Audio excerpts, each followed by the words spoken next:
What's up, guys? This is Not Your Mommy. I'm Carly. I'm Lisa. And today we've thought about 20 different ways that we could probably introduce this topic, but we honestly were like, what's like a funny intro to talk about this topic? There's nothing we can funny. Really. By the way, we 100% take this conversation we're about to have very seriously. Yeah, but just so everyone's on the same page and doesn't yell at us, we have to laugh at our trauma so that we're not mentally destroyed by it. So just so everyone knows. Yeah, it's very much a healthy coping mechanism to be able to laugh about it. We're going to be talking about trauma bonding.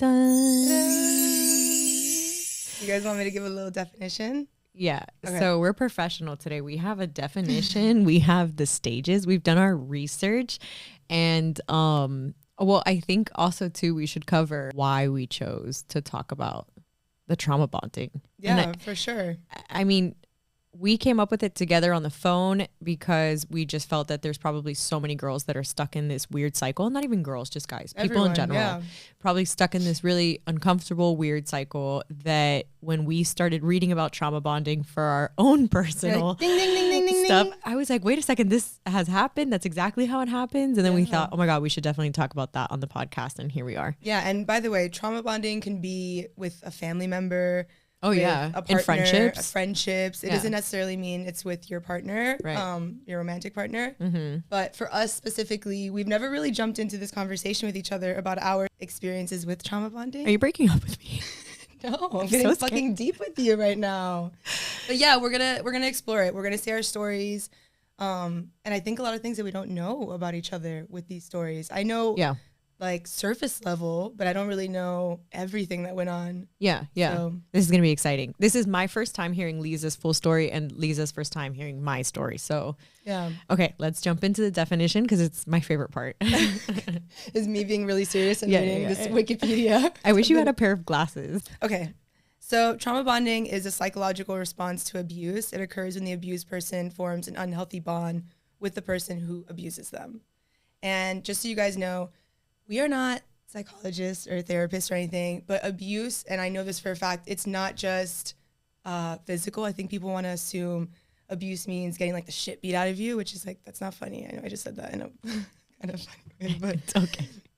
But it can also be emotional abuse, and a lot of people get trapped in these relationships and they think, oh, well, my situation isn't even that bad because he didn't hurt me or that person didn't hurt me. And that's not the case. Abuse comes in many forms. Yeah. Or I love when like people will talk about the stages of their relationship and then in defense of their partner, they're like, oh, but he never put his hands on me at least. Like he was a good guy or like he didn't cheat on me. Yeah. I provoked him. So that's like stage 101 of not having a bad relationship. You don't cheat on the person. You don't touch them physically. You don't hurt them. Mental abuse is a huge one that no one takes into consideration. Yeah. And there's stages, right? Yeah, you have those. There's like 8 stages. It might look different depending on your relationship, but so the beginning is all love. It's, fun and exciting. I'm sorry, I'm just over here drinking on. You guys, I had to stop drinking. I'm sorry, guys. Yeah. So by the way, we have a friend here that came to help us with our setup because it was complete shit before he came into our lives.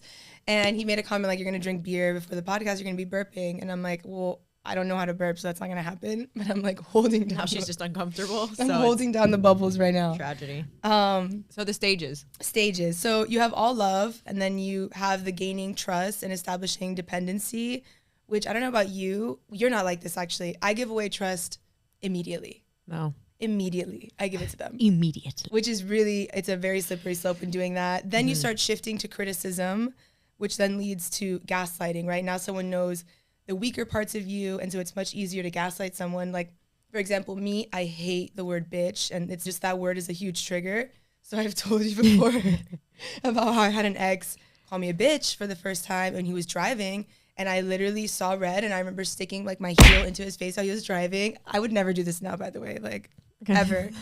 But that's false. That's why she would definitely do that right now. It was a trigger because he knows the reason why I feel a certain way about that specific word.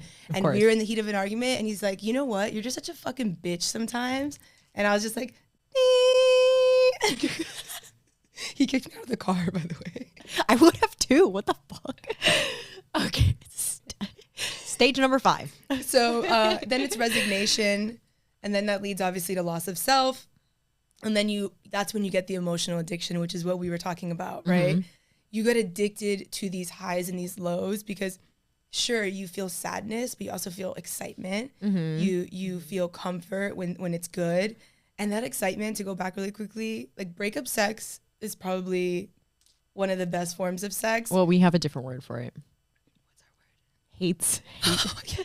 Hate sex. I love, oh my God, I forgot about that word. Hate sex, yeah. Hate sex, where you're like, I fucking can't stand you. We can never have I never want to see you ever again. But like, let's fuck. I never want to see you ever again. Get out of my house. Don't ever come back. It's true. And we don't think like, right, you know, we think it's fun and it, whatever, because it's exciting and we get a rush. But in reality, that's tied into a much deeper psychological issue. Yeah. But kind of, I want to talk with you about our stories because I want to see, because I think everyone has a different experience, right? Like some parts, for some people, it was like the breakup and the getting back together was like a big thing for them. Yeah. Another thing was how it started in the beginning. Like what stage was the most obvious, I think, too, would be interesting. Yeah, for sure. And I think that, I mean, so for me, the beginning of my really bad abusive relationship was... Wait, physical or? Physical, yeah, okay. Physical. And this was my only physically abusive relationship, which I think is also shocking for people because they think, oh, like Lisa, like she's so tough and she hates men. How could you be put in this situation? Trauma bonding. Trauma bonding. So, wait, and so we're clear, trauma bonding is an actual addiction. It's just like if you become addicted to like smoking a vape pen or something like that. Not like a nicotine addiction, but it's similar to the habit and the movement of doing what you do. So that trauma bonding is something it's not a joke. It's not something that you can, it's hard to battle. I guess would be a good really word. hard. It's hard to battle. It's almost, so I was doing a little bit of research about this before we did this episode, and a lot of people tie in Stockholm Syndrome to trauma bonding. Oh, wow. Which is really interesting. And I read into it, a lot of therapists will argue as well that, you know, they're two totally separate things. But when you think about it, in my relationship at least, I had moments where I was like, there's no way I'm getting out of this. Right, yeah. Like I'm stuck here. And I don't think I had Stockholm Syndrome. I know there's like much more extreme cases, but I can see how those two are correlated for sure. And there's an addiction part, and then that's kind of why you stay. And so, and then it's never ending. But so I want to hear your story. I'm interested. So let's talk about how it started. Yeah, like, because that's important. Right. So how did it start? The way that it started really was I moved to a new place where I didn't know anyone, and I got a job with him, and I didn't have a social life, and I came from Miami where I have this huge social life. Everywhere I go, I know someone, and there was comfort in being friends with someone that could introduce me to, you know, a community. Mm-hmm. So it started like that, and obviously I'm a party girl, so we started going out and drinking and partying, and it was fun, and it was exciting. And I also love people who are not obsessed with me. That is like something that's such a turn on, which obviously is really not okay. You guys should go after people that like you and treat you right. It should not be attractive for someone to... Such a bad example, but anyway. To not be nice to you. But it was attractive to me at the time. And so that's how it started. It was fun, it was exciting, and it brought me into this social life that I didn't have yet, and that I was just very insecure about not having that. And so that led into getting into a relationship where it's not that it was difficult for me to realize, like, this guy's not even that attractive. He's not even my type. Like, the guy looks like a fraud, you know? And for lack of better words.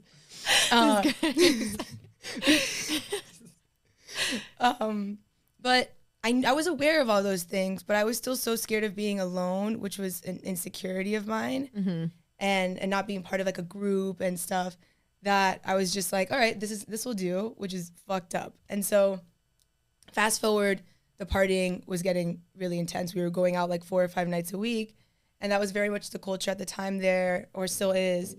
And then the first fight happens.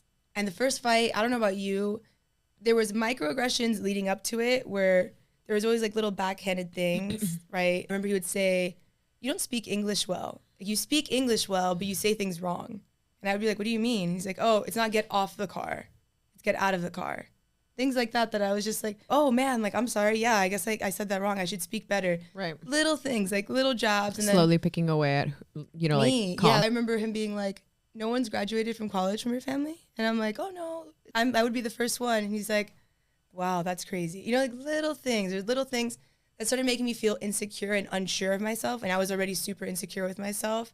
And then when we had our first fight, they throw all of that in your face, right? Of course. Because he started the fight, but then he throws everything in my face that I'm insecure about. Like, you're this like low class Miami girl, superficial, this and that. And that justified it for me. That was enough for me to be like, okay, I am the problem. It's not him. He's just trying to like look after me, and I'm problematic, and I have all the issues. And look at this guy; he has his whole life figured out, you know, which was not the case. And so after that one big fight, where they cry and they say, "I'm sorry, and I'm gonna be better," and this and that, like, oh, I want to help you, you want to help me, Yeah. So, and then that's it, right? It became a cycle. It became a cycle, and the fights got worse and worse. And then the first time he laid his hands on me, it was like a choke. Okay. Like a grab, and it was kind of like a control yourself. Right. Like, you're getting worked up, so you control yourself. Right.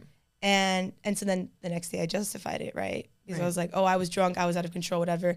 And that would lead to much worse physical things. And then you get addicted to when it's really good. So you're like, okay, these are all really bad places that I'm in, but when we're really good, he treats me well, and he respects me, and he's nice to me, and we're so happy. And then you're sucked in. Yeah. Right? You're sucked in, and you get really high on the highs of, there was financial security with him. There was having all this fun and this social life and traveling and doing different things. And I just want to point out, with trauma bonding, a big thing is you're seeking love from other people because you think that gives you value. Mm-hmm. And that doesn't give you value. Of course. The way you see yourself is what's valuable, and who you are as a person. When you're in a really bad places, which is really how you end up in these situations, you seek love from other people, and that's the problem. I was seeking his approval and his love and his attention and his affection, and I was doing that with everyone. It wasn't just him at the time, but that wasn't what was giving me value. Right. So he was just stepping all over me, and I was still feeling like shit about myself. Mm-hmm. So fast forward, because this did last a year, I finally started talking to other people and making new friends where I was living at the time. And people started saying compliments to me, you're so smart, Lisa, or, oh, that's so cool about you, or you're so beautiful. These different things that I hadn't heard in so long, because he was so adamant about me not being ever enough. And when I started making friends who were validating who I was as a person, it started reminding myself of who I was. And finally, people will never leave until they're ready to leave. And I think finally that's what happened.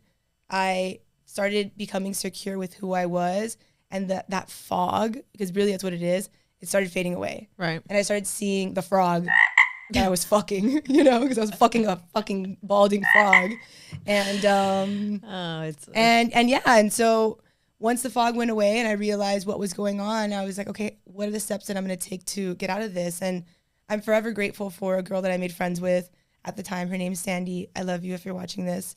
She was so helpful to me, taught me about journaling, about meditation, about spending time alone, and just really was there for me in not an intrusive way. Yeah, and to help you cut the cord. Yeah, and I cut the cord. And then I remember I broke it off, and I booked a flight back to Miami, and I kind of was just like, I'm not going to come back until I'm ready to come back. Mm-hmm. And I was in a really good place, and then that's when I came back. But that's the gist, I guess, of what it. A fucking shit show.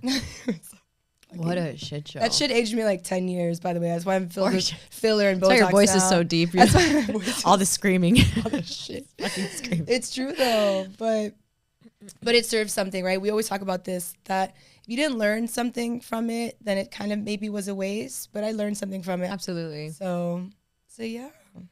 Don't cry.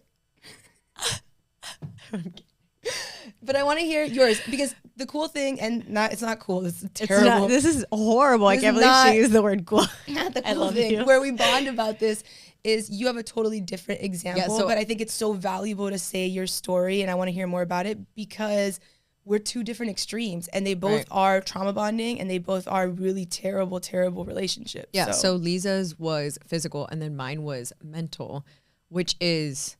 I think it's like such a serious battle, because Lisa's how he would hit her and then put down her confidence.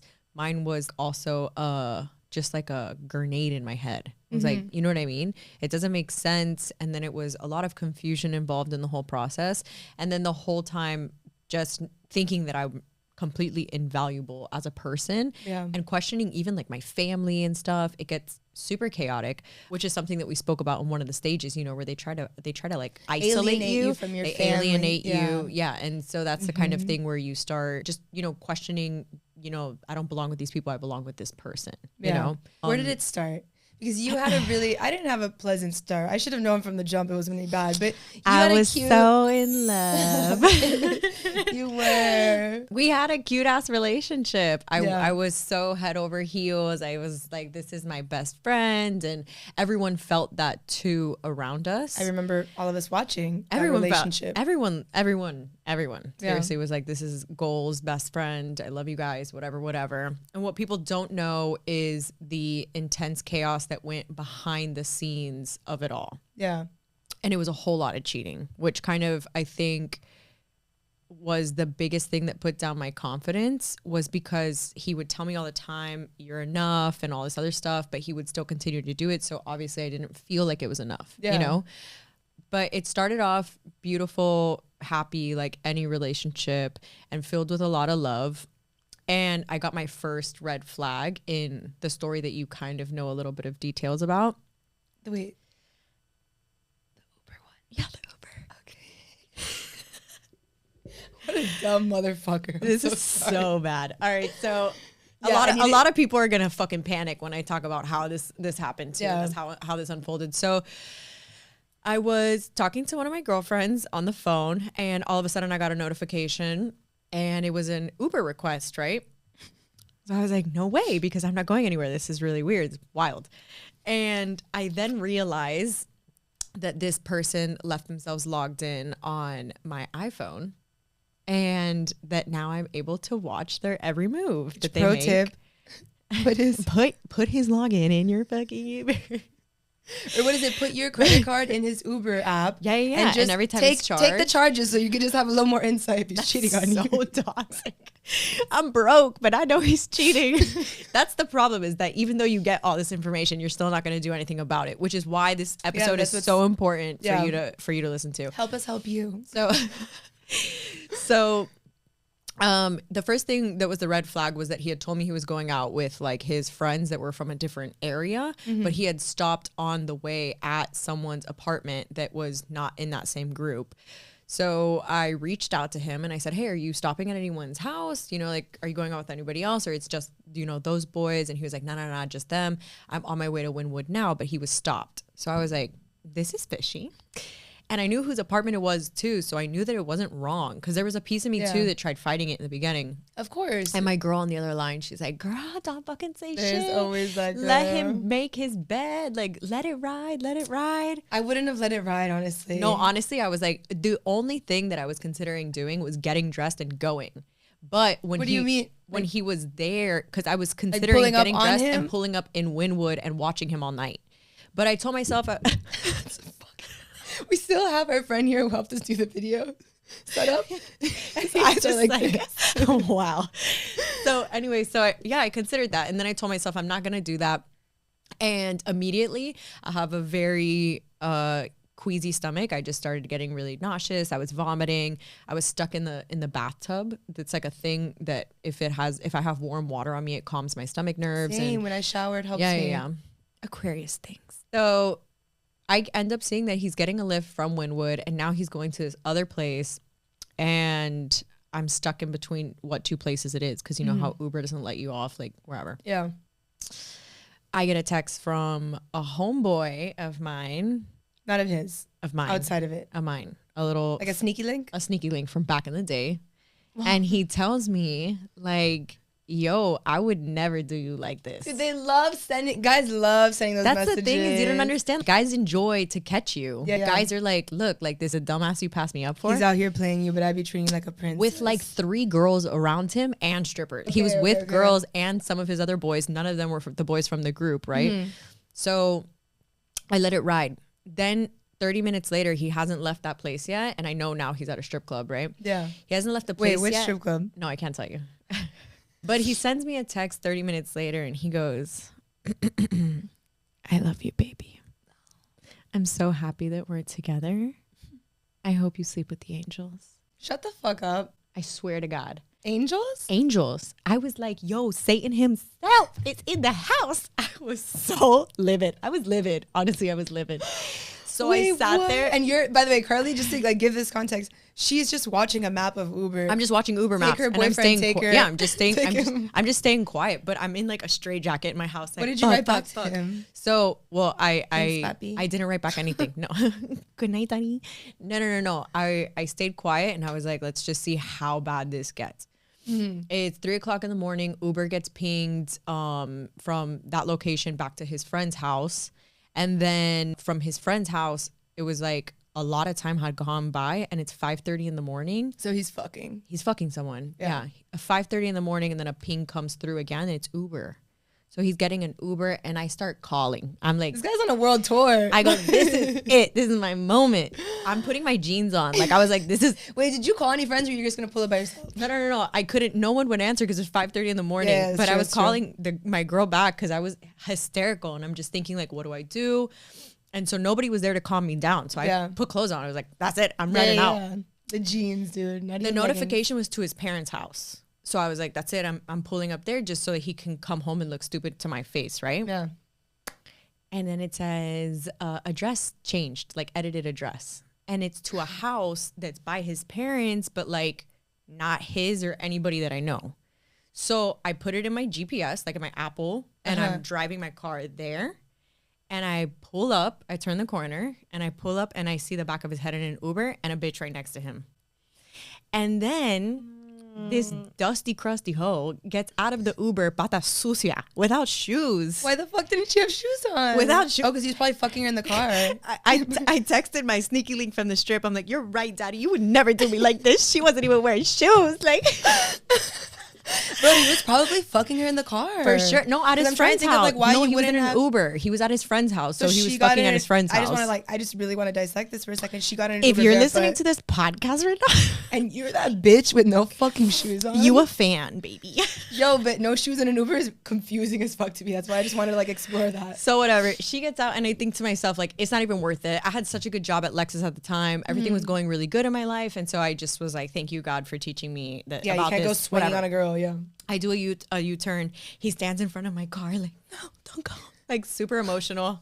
I get back to my apartment and start throwing his shit off the 3rd floor balcony. It was, I hated the version of myself I became because I blacked out. And I'm just there with like the door open like, fuck yeah. Oh my God, how embarrassed and with the neighbors. No. There was a lady down there and I'm pretty sure she was like, go. Like, I'm pretty sure he fucked my neighbor because there was one girl and every time she would see me, she would like tell me hi. But girls came to me and would send me like evidence that he had slept with them or that he would like, see them on the side. How did you, because this became a cycle. This was your cycle. Well, like that point, it put everything together for me because I was like, oh my God, those girls were right. Yeah. Because when I found out this and I had caught him, it was so early. It was only like 3 or 4 months in and I could just go like, now I can get out. How did you feel when girls were sending you that? Like, would you tell him that girls were sending you that? Man, I called some of those girls liars. Yeah, I was like, you photoshopped that shit, you thirsty bitch. I really want to cry for myself. It was a really bad self-image moment, honestly. I swear to God. And his mom would hype me up. She would be like, people want what you guys have. You got to remember, like, people are going to be there. Watch out for men and their moms too, though. She'll lie for them. I think that she genuinely thought that because he would convince her too. Yeah, but listen, my mom would lie for my brother could literally probably murder someone. My mom would be like, he's not here. It's like, I don't know what the fuck you're talking about. So yeah, but so we broke it off that day. I broke up with him, obviously. And then I think I had maybe like 2 or 3 days of him like trying. Wrote me like love letters, pages. You know what the fucked up part is? You like that shit. Oh, no. Like, that was my favorite. It destroyed me because I would see like the teardrops on the writing, which I'm pretty sure he like cried. Right, piss on that shit.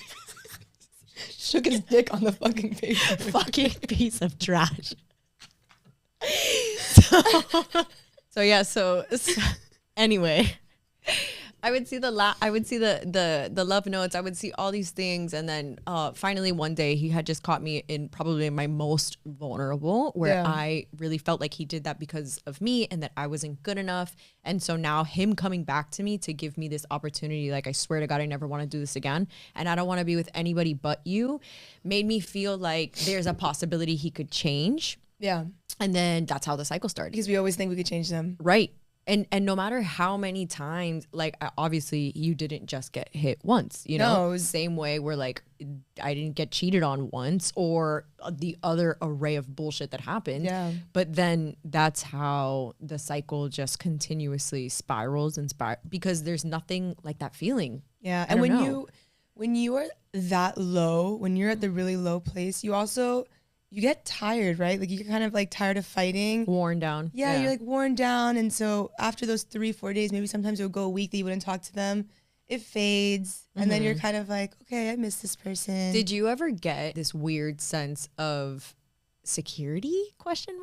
Of course. When they would come and like hug you when you were dying. Carly, you like, realize crying? this is like totally correlated to our childhood, right? Yeah. Okay. Whoa. I don't think I'm ready for this podcast. Drop that fucking bomb on you. My bottles, hold on. Yeah, but it's taking Lisa's beer. What the fuck? So sorry. She's so scary. I didn't mean to like. Oh my God. But I just feel like, yeah, that abandonment issue, and feeling that security with someone. Yeah. Did your boyfriend ever ex? Thank God. I don't even count him as ex either. But did you ever do something wrong throughout the relationship where he dumped you and you were destroyed? No, I was perfect, Carly. I'm like the best girlfriend. That's such a lie. I'm a fucking angel. Like no. For sure you're an angel, but did you do anything in that relationship where you got caught and he dumped you? I was a very good girlfriend. Do I get rowdy sometimes? Yes. Do I break things? Not anymore. But yes, there was. Not anymore. I don't. I really want you guys to. I want to reiterate this. I am in a very healthy relationship, and Carly would never do the things that we're talking about. We would never. Yeah. We've grown from it, and I don't promote it. I think it's funny as fuck because, like we said, we laugh about it. But yeah. But also and something to point out too is that Lisa and I are currently both in therapy. Yeah. We've gone to therapy for quite some time now. And there's a lot of things that were brought to light because I just feel that we're the type of people that break down our actions and why we do them. Yeah. Both of us are okay with saying sorry, apologizing to our partners, and humility, yeah, compromise and just knowing when okay, you're doing something that's out of context and it's just not right, you know? Yeah. So back then, it's something that we can laugh about and be happy about now because we're not still sucked in that warp. But if we were, because there are people my age that definitely are and haven't, realized their actions and stuff like that yet. So I was a really good girlfriend. I was a really good girlfriend because I had people before him that I was not good girlfriends to. I actually broke up with a boyfriend of 2 years, and then no, not 2 years. It was like a year and a half, maybe. And I broke up with him, in the same day that I broke up with him, I went on my first date with this guy. I will say that's also my move too. That doesn't make us bad people. We're definitely a villain in that. It's just that I had zero emotions. So to this day, I've only had a really, really emotional, hurt and destroyed for weeks after with one person in my life. And that's everyone else you've jumped. Everyone else, literally, but that's my style I break too. up and I'll cry about it or be sad, but the next week I don't even know. I think after him and I broke up, I was in Cali the next week. I was totally fine. You know what I mean? So yeah, I think it was a style, but there was one time where my boss, or the owner of the company that I had worked for, he had a business partner. Mm-hmm. And he was super flirting with me through text constantly. And I never said no. I just was like, oh, I can't go with you to lunch because I'm super busy, or I have to go home, whatever. He had met him. Yeah. We had an event where he had met and knew that I had a boyfriend and everything. But I could pick up that he was flirting with me, and I just didn't say no. It was also a super uncomfortable position because it was my direct boss's best friend and business partner. But the boyfriend that has been cheating on you got mad at you about that? No. This gets really good. Oh, God, dude. So I had a water bottle. Mm-hmm. I drink the water bottle. I walk in my boss's office and I said hello. And now when I say boss, like it wasn't like corporate level boss. This guy had known me since I grew up. We were all very close friends. You know what I mean? So I gave him a kiss hello on the cheek, like just like a greeting. And then his friend the same. And he went, ugh, yuck, like a wet kiss because I had just drank my water bottle. Yeah. So he texted me. You gave him a wet kiss? Yes. And so he was like making fun, like poking Thanks jokes. for the wet kiss on my dick. Yeah. Wish, honestly. I said his name. Whatever. I was like, so fast forward to that night. Saw the message. He came home from being out till 3 o'clock in the morning with his boys at Boogie's. Okay. Boogie's. And I find out later, by the way, that he was there with a bitch. Ladies and gentlemen. The level of just balls that people have, though, to be at a public place with someone they're cheating on with. Oh my God. And he was like well known. So it was just like, oh, thanks for doing also, that. We're like, everybody can see that. And everybody goes to Boogie's at that time. Yeah. So after being out at a bar with another bitch all night, who I had like no idea about it. I was like, I actually like slept there, like, it's okay. I even think I was pretending to be sleeping when he came home. I was like, who, me? Like back your butt into him? Yeah. And then I'm like, where is he? Why is he not coming? And I like roll over and he's looking through my Apple Watch. He saw my boss's coworker's text messages. He fucking looks at it and he breaks the Apple Watch, shatters it everywhere. Issues. He called me like, he's like, you're a fucking whore, you're trash, whatever. I was like, wait, I didn't kiss him. Like, I thought that this was going to go a totally different route. I thought he was mad that the guy kept asking me to lunch and I didn't say no.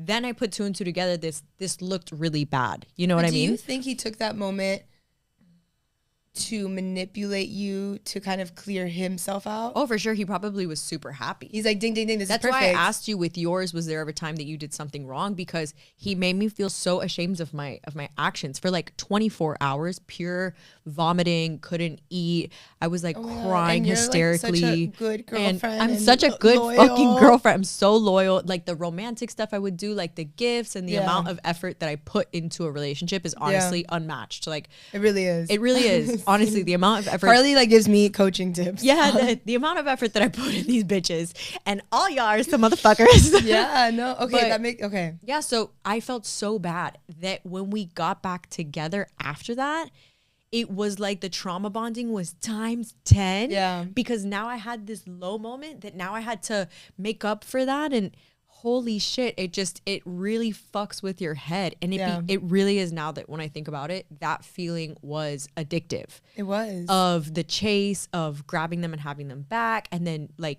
I guess also being, excited to like see what you find. Yeah. So yours being physical, like, I don't know if you had that rush, like with what did you have that rush? Because mine was more like FBI, the rush that I had was, I wouldn't say the fights. The fights were scary. It was what led up to the physical fights. My favorite dramatic thing to do in the car and leave, like, I'm leaving. But you drive really fucking slow. And you're like, did you ever do this where you were like, I'm going, fuck you. You're like packing your bag and you're like putting things super slow so that you're putting things super slow. Fuck you, I'm out of here. I'm putting lipstick. No, my best was like, if he didn't get me by the time I got to the door, I was like, I have to pee really quick. Or you're like, let's fucking sauce this shit up. Let me throw something else into it. Yeah. You would make it like times 10. It would get worse and worse. You guys, that's so unhealthy. Getting a rush out of that and enjoying that part of it. When I started dating my boyfriend, we've been together like 4.5 years now. The first time I got in a fight with him, it wasn't in a fight with him. I just started dating him. I flew up to see him, and I got kicked out of a bar, or like he carried me out of a bar. Whatever. We don't remember the story entirely. But, she's like, but I was so traumatized from my last relationship that I was like, this is who I fucking am, and you're not gonna change me. He's just like, I was just trying to. I didn't want them to call the. I love him so much. He's like, I didn't want them to call the cops on you, so I just wanted to take you out of the bar. I'm like, and just so you know, because he wasn't reacting to me, Carly. So I was bitching for no reason, you guys. Like, him and I didn't have a fight. I had a fight with a girl and her boyfriend in the bar. And we get back to the house.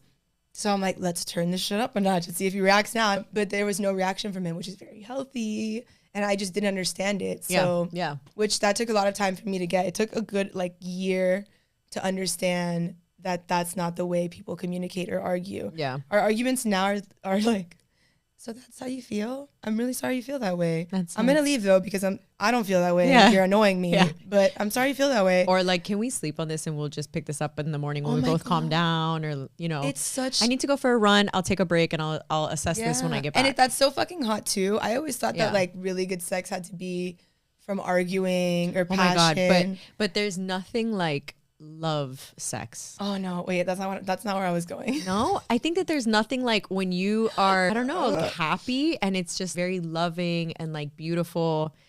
Like, okay, so you can still be choked and it'd be beautiful. You fucking raging alien over there. You're like, I like to be fucking. No, but okay, yes, but this is the thing. I had this conversation with my boyfriend.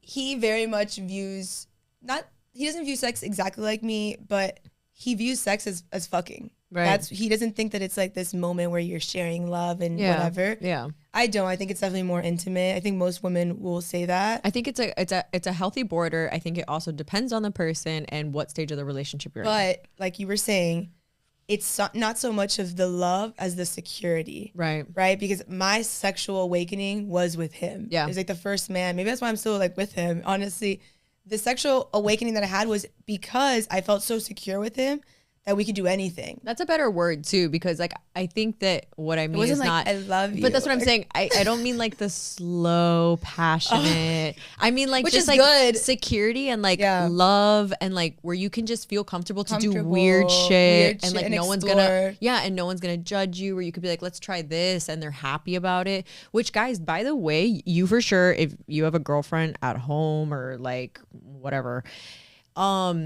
they definitely want to do weird stuff or explore, they just don't feel comfortable with different you. Positions. They just don't feel comfortable with you. That's a great thing for couples to do, is open up the ground level for a couple tips to jump off that, because I was so insecure before. Here are a few things that you might not think are signs of insecurity in the bed, but and again, I'm not like a sex therapist, but we could also just cover signs of insecurity, period. Yeah. But a big one was lights off.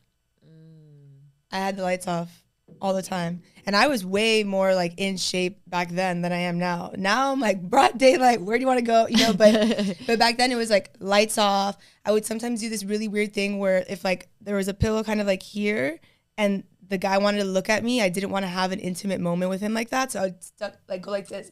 Lisa would just like pull the pillow over her face. Like, don't fucking look at me. And now that's like the biggest turn on is like, and it's not like a eye love. Contact. It's not a love stare. No. It's like a pray. Like, yeah. But I love that. And I could never do that before. And nothing like a good intense fuck making eye contact.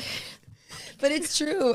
I want to talk about insecurity, but I want to talk about too the red flags that you didn't notice, because I want this episode to help you guys be able to outline if you're in a situation like this and take our experiences and use it as an example. A red flag for me was getting pushed away from my family and friends, right? Being told that my family wasn't smart, that they weren't educated. And also like how you spoke and stuff. How I spoke, that broke me. I don't know. I mean, you didn't know me when I was much younger. I had a way thicker Miami accent than I do now.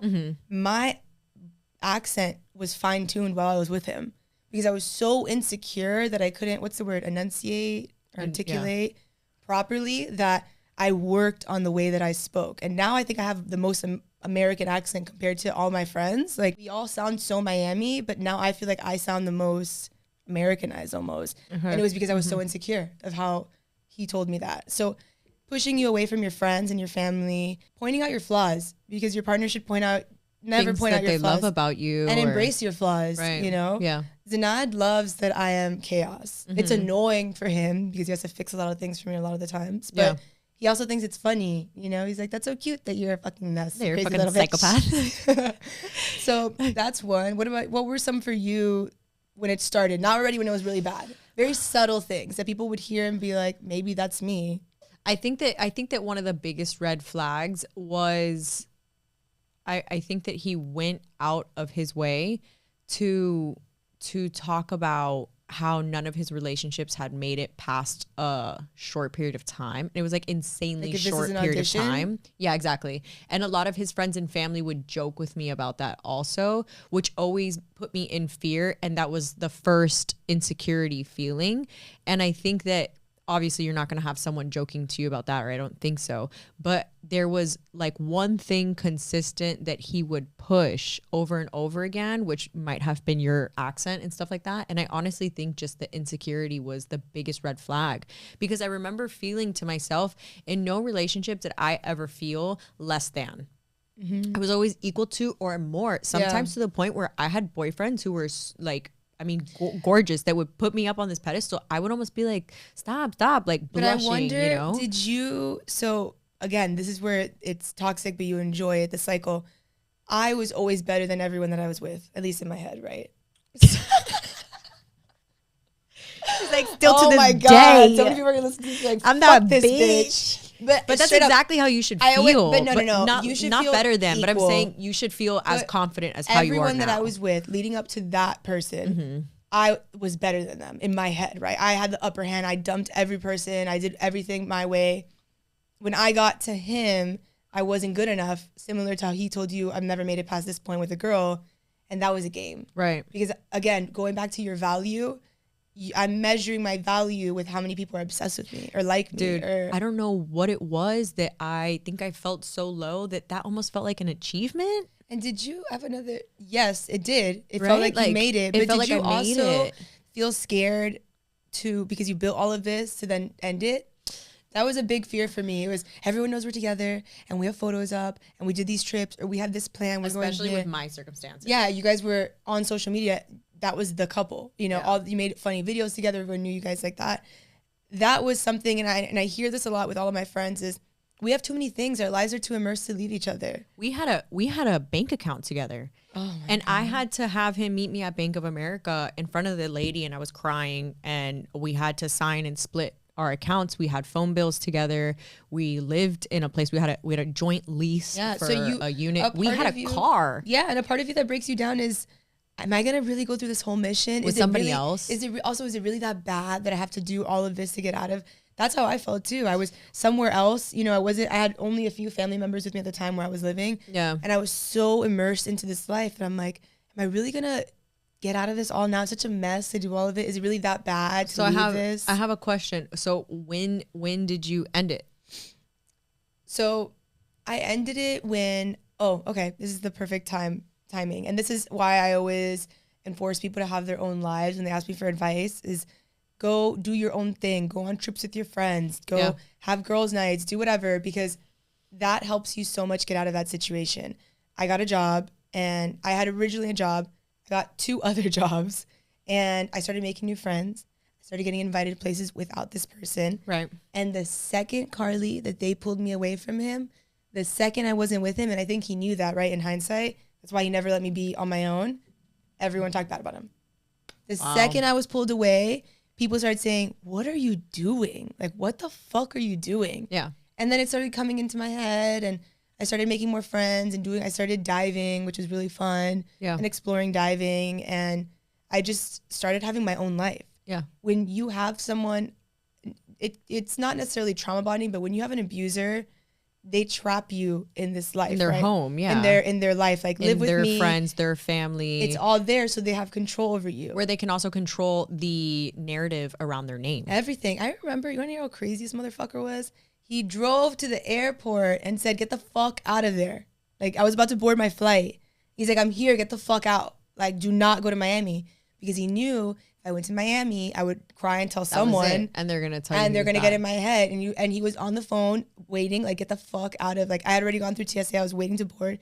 He's like, "Get the fuck out. Get in the car." And this was your breakup. I was like, "Kink, no," and it was the most painful thing. I mean, throwing up, sick to my stomach. I was shaking.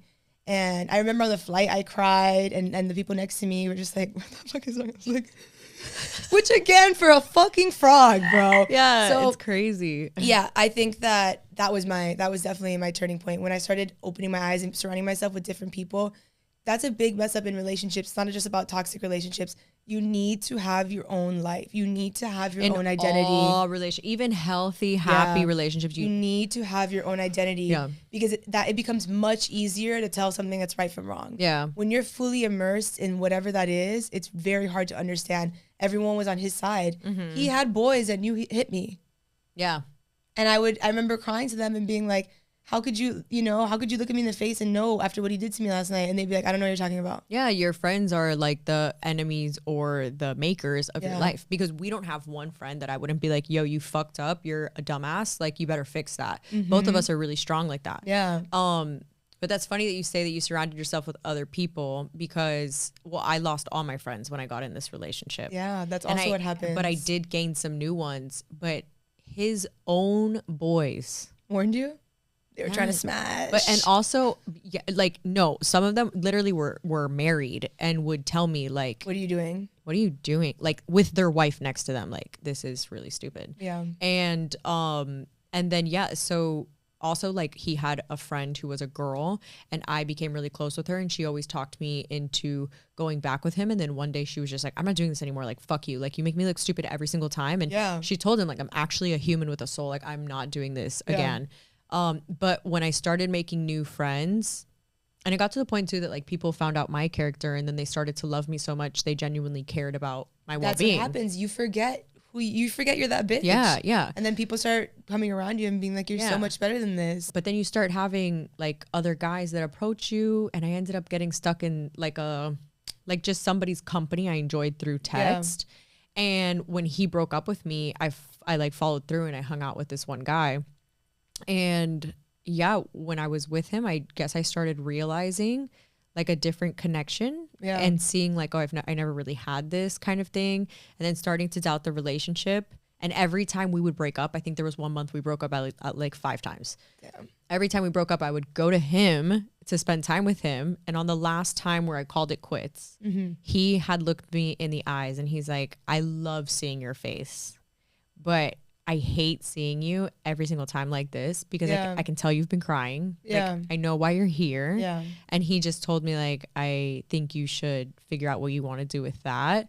And he goes, but not because of anything, like even that, like I want to sleep with you or be with you, because we hadn't, obviously. Yeah, but like, you need to find peace with that first. Yeah, and he also had just told me, he's like, this is stupidity. Like I see this person and I see you, and it's just like dumb.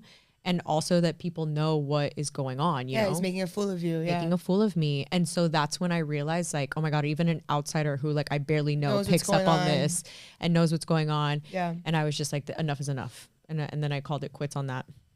And then you're just out. It was fucking terrible.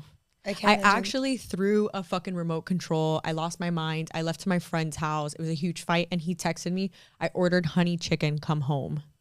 They get so, oh my God, I remember getting messages like that. And I was like, and I did, I went back home. Yeah, I know. I went back home. I know. And then that night, like I started sleeping upstairs. He slept downstairs. And then like we just needed to call it quits. And I remember one time, like I just purposely made a big wreck of things so that we couldn't get back.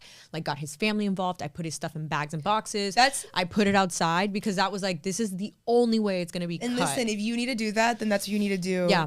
And I booked a flight. Like I didn't book a flight. Somebody booked it for me. Shade. But I was like, I want to get out of here. Like, let's go, take me, whatever. And I left. Sometimes you need to set fire to whatever you have there to be able to leave it. For sure. I think that's super important. I think there's no specific style of getting out of it. It's just trying to find a way to detach yourself to have some kind of mental clarity. Sometimes that's breaks. Sometimes it's meeting new people, changing up your work environment, or, you know, what you do on the side after work, whatever, to just kind of give you more clarity. I think that's a really big one. But I want you guys to know, it's not just, you know, people here, when people vent to me, I feel like they say, no, but it's not that bad, or he cheated, but he never did it again. Or, you know, we just threw things, but we never got hurt. There's what follows after a bark is a bite. Mm-hmm. So it only gets worse. Yeah. It doesn't get better. That's also too why we wanted to tell our stories. I mean, they're both, you know, exciting stories, and like there's a lot to it, I guess. Yeah. Cause there is still like a sense of it. You know what I mean? Yeah. And so I think that the what we want everyone to get out of this is to pay attention to our story, because there are a few people that I know in my friend circle that there is a line directly with both of ours. Yeah. And if you feel that you might be stuck in this constant on and off again battle, I think that you should honestly Google trauma bonding and do like a very deep dive into what this is, the definition and stuff behind it. And I don't know what you use for therapy, but I use BetterHelp. Same. You can, okay, awesome. Sponsor us, please. So we don't have to pay so much money. Please. So shout out to Amy. But you can, you can upload your insurance through BetterHelp. Yeah. And you can do voice calls. You can do messaging. You can do just video calls. To this day, I have never seen my therapist's face. Ever. Oh, you don't FaceTime? I don't FaceTime ever. We do video calls. It's like an airplane sound when they call you. Okay, so you know how like sometimes, like if you've ever been in a fight with like someone you love or a friend, you pick up the phone and you call your girl and you're just like, yo, da da da da da, and you're going off. It's like that with your therapist. That's what I do with my therapist, and it feels so good because I also think that I can have emotions and not. Because I'm really big on showing people my emotions and that might go back to like how I don't really trust people that easily. Yeah. So I literally dated people and didn't even trust them with stories that were like part of my life. Yeah. But yeah, when I talk to her, I feel like I can mute my phone and cry, because that's something that's very hard for me to do in front of a person is to cry or show emotion. And I shut down all the time. Like I just blank. Yeah. So when I'm on the phone, it just allows for a connection, and that's what's important, is that it's for how it fits you. Yeah, and they have all those options. Yeah, and they also can swap out therapists if you feel like one isn't a good match or whatever it is. But that's I guess that's a really good point today. I was crying with my therapist and I said, I'm sorry, and I tried to get off the screen and she goes, no, come back. Yeah, come back. And I'm like sobbing and she's like, it's okay. You feel so vulnerable. But it's been a huge help, and maybe that's the first step. Maybe it's not necessarily you don't have it in you, whether it's the financial means to get out of something or just the courage right now or whatever it is. Maybe starting with a therapist and talking to them about things and letting them know. I think that I wish in hindsight that we had something like that. That I did that. Because when you talk to your friends, you're like, bitch, shut the fuck up. You're in a bad relationship too. Don't tell me what to do. I think I told you this. I think I told you this the other day. Well, we're very hardcore, and I know that you're the type of person who'd be like, you know what you got yourself into, but there's a lot of people who didn't. Like, we knew what we got ourselves into because we were really like, we kind of knew. Yeah. But we also didn't know we were in a fucking trauma bond. No, I had no idea. I didn't know that definition. I was like, I am in love. Like, you know? I was like, you don't understand what this is like. But I shared this with you. My brother-in-law, one night when I was dying on the sofa, like dying. And he came to me and he just like peered over the pillows. And he's like one person who, if he says something, I get so emotional because I guess because he's like a father figure in my eyes. And he just leaned over the sofa and he just looked at me and he goes, one day everyone's going to start losing respect for you because of how you don't respect yourself. And he just told me it's gotten so bad that I have to judge how you treat yourself and your decisions. And he had told me, figure it out, but I don't respect. That's some heavy shit. I don't respect your decisions that you're making. Yeah. And he had just told me, like, I love you, but I don't respect these decisions. I think they're trash. And he told me, like, he's not allowed in my house again. Yeah, I think that is definitely one way to do it. Mm-hmm. And you and I would receive that well. I love when people are tough with me. Yeah. Other people can't handle that. Yeah. They can't hear that. And if you have a friend that's in a bad situation, sometimes just being available for them, which is really hard when you're hearing really bad things, but just staying there. Well, also what my therapist does to me, and I hate this, but it works, is like I'll tell her something and she'll be like, do you feel like that was a normal action that they did there? That is good. You know what I've used that? I've used like, would you do that to your sister? Yeah. No. And they're like, well, I would not. My sister's my sister. And I'm like, God, well, why would you do it to a girl? Ever since I had a son, I ask everybody, what would you tell your daughter to do in the position that you're in? So that's a great tip to tell your friends. Yeah. What would you do if you had a daughter, or even just say like, would you let someone treat me like this? Yeah. Your friend. Like, would you let this happen to me? And let it simmer. It doesn't mean you have to keep talking about it. You can literally just put that in their head and then let it be. Yeah. Yeah. For sure. So that's a good one. Yeah. So I think that you know, people can take a lot away from this episode besides our story. Sorry we didn't talk about swinging dicks this time, but we just wanted to get a little deep with you today. We'll jiggle some balls next week. Yeah, we'll have some dick on the podcast next week. But we want to bring a sex therapist on. So if you guys are watching, considering that. We want some diagrams in this bitch. And yeah, if there is a sex therapist out there, someone who's good at video editing. Because we're not. We're struggling with everything right now. So, by the way, we're sorry everything has taken so long. It's just been a learning curve for us. But but we're excited to have everything out for you guys. And Lisa and I are both in awesome new chapters. Very exciting new chapters. And we just love you guys. Thank you for sticking this out with us. Yes. And hope that you could take away a lot from this episode. Yeah. And really, really dig deep within yourself. That's the first step, is just questioning yourself as a person, how much you love yourself, and you know, where you want to go in life. Absolutely. Just and self-awareness. Yeah. So we'll see you guys next week on Not Your Mommy. This is Carly. This is Lisa. We love you. Have a great evening, night, good morning, afternoon. Goodbye. Bye.